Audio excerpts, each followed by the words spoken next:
At waking up time, we rarely know what kind of day it is going to be. Food has a lot to do with which kind of day we are dealing with and the intensity of the targeting that all fire creation beings deal with, yet to a different degree depending on how much of a threat they represent. Interacting with food and beverages is an important move in our days. Food is one very important relationship we have with ourselves first. Sometimes we are falling for denser food and we are left fatigued and neutralized in our expressions, numbed down. Our addiction patterns easily come back. Relationship with foods and liquids keep on being complex in how we approach it, and if we let our vigilance down, the automatism set back in. Sometimes we have the strength to make the good decisions and we enhance the good ramp we are on.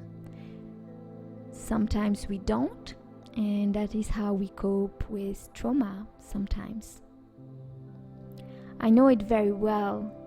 I'm still going through all of this, though I have of course left many habits behind.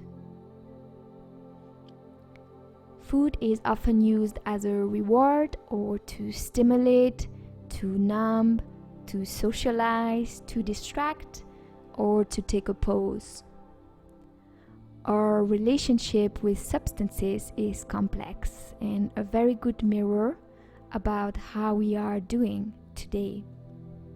Walking on a healthier path with food is about which step is good for me to focus on next.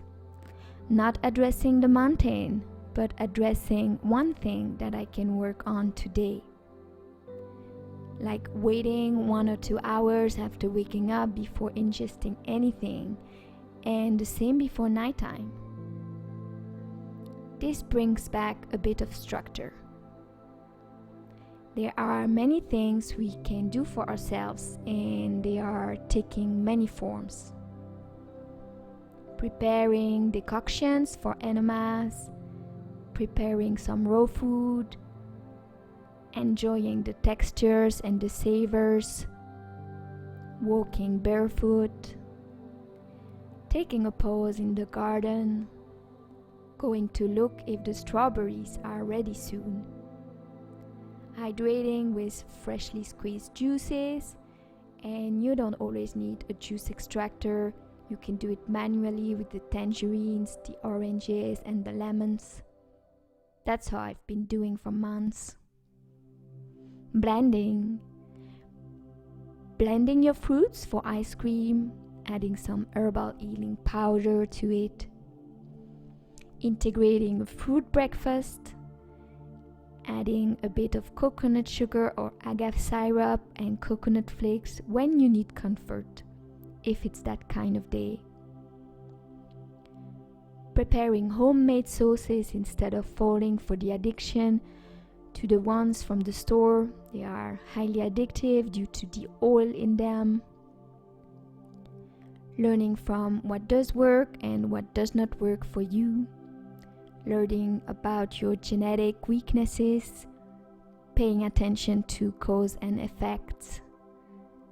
Natural fats in moderation according to the genetic state of your lymph system.